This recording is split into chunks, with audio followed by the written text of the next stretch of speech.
I just want to say a bit about managing risk.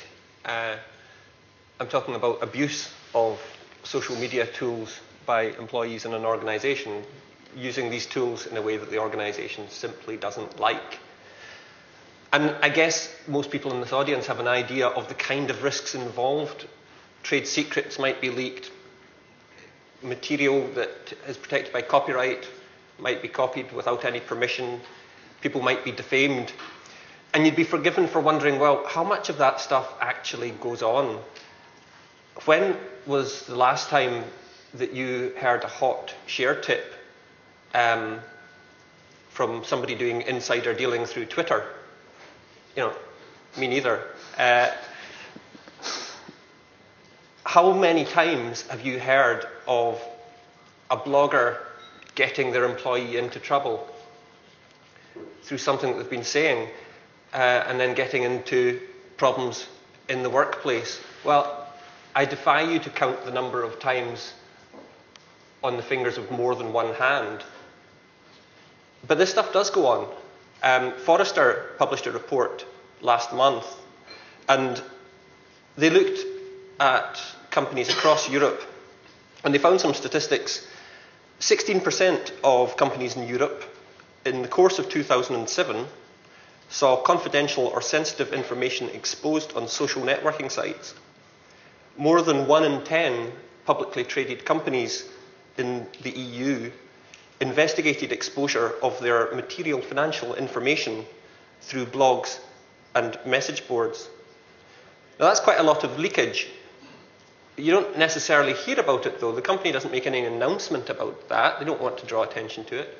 The wayward employee who maybe caused the problems doesn't necessarily want to draw any more attention to it either. After all, he's probably lost one job and he'd quite like to get another. But perhaps it's the same problem that we've always had with email, right? I mean, email's a big problem. It's a huge problem.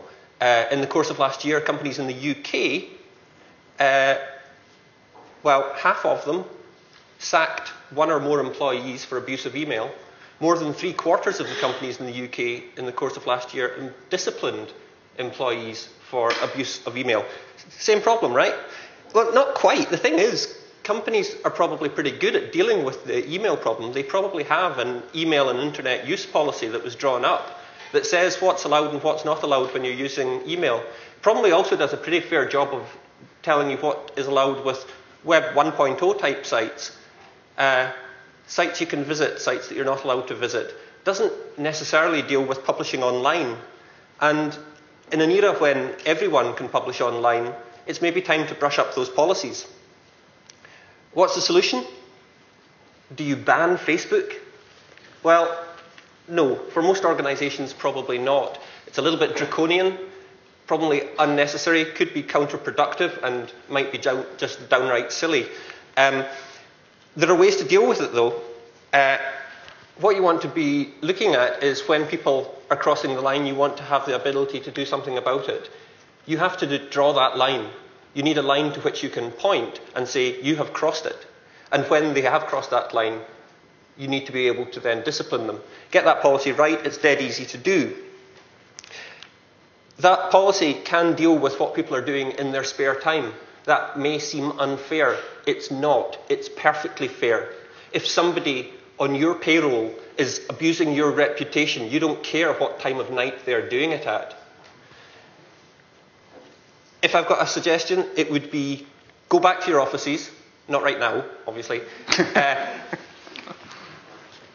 Check whether your policy is up to date. You know, if it's not, it may need a bit of amendment. Even if it is up to date, this may be a timely time to let your staff know what it says, where to find it. I mean, can you honestly say that you could look in your own organisation and know where to find your policy? If not, it's time for another look at it. Excellent. And we'll just finish up with Lee, and then we'll try and open the discussion out a bit. So I think to go back to two points that were made earlier, the first thing is about use cases and business benefit. Essentially, I think the starting point for all these projects in our experience is an identification of the use cases or the scenarios or the workflows and behaviours that already exist within somebody's working day, but which could be done better, faster, cheaper, or in a more connected way with social tools. I think that's a very good starting point. Obviously, we've looked a lot in this panel about the internal side, so how do you use wikis and blogs and social bookmarking and so on for knowledge sharing internally, for internal comms and so on. And I think a lot of you are also very interested in how you do this externally, whether that's corporate blogging or monitoring the blogosphere for what people are saying about your company, or new forms of marketing and engagement. And I think the next stage of what we do is partly going to bring those two together, and I think how you bring them together is quite important, but also partly focus a bit more on what we think of as online social networking, so enabling your employees to have some kind of formal ID that they can go out and play with on the internet, that they can make comments on sites, that they can publish things and so on. And I think for me, there's a very interesting area there, because at the moment, lots of people are using Facebook or LinkedIn or whatever, external social network, partly for work purposes, because, internal intranets are very poor. IT departments are, far and away the biggest barrier to achieving success in this area right now. So lots of people are being held back by, political IT, as Richard was saying. And I think if you could focus on the important bits about online social networking, which are the maintenance of useful personal profiles that update automatically based on your activity and your interests and your projects. And secondly, the sharing of what are called status updates on Facebook, or tweets on Twitter, or microblogging in some of the services. In other words, very low overhead, small updates to an intimate network, maybe your colleagues, maybe your friends, maybe people on a project with you. That doing those two things together will mean that internal directories and internal social networks can actually become competitive for your own employees' time with Facebook and LinkedIn, and hopefully we can turn some of that networking activity into slightly more official networking activity without trying to put the dead hand of kind of corporate recognition on top of it. But I think the other aspect of this is how do we join the inside and the outside? We've done some projects and seen lots of interesting projects where you use the inside of the company to filter information for clients, and then you provide client extranets or feeds of information out there for your key clients. And I think that's a really important part of building more valuable, deeper client relationships for lots of different types of firms.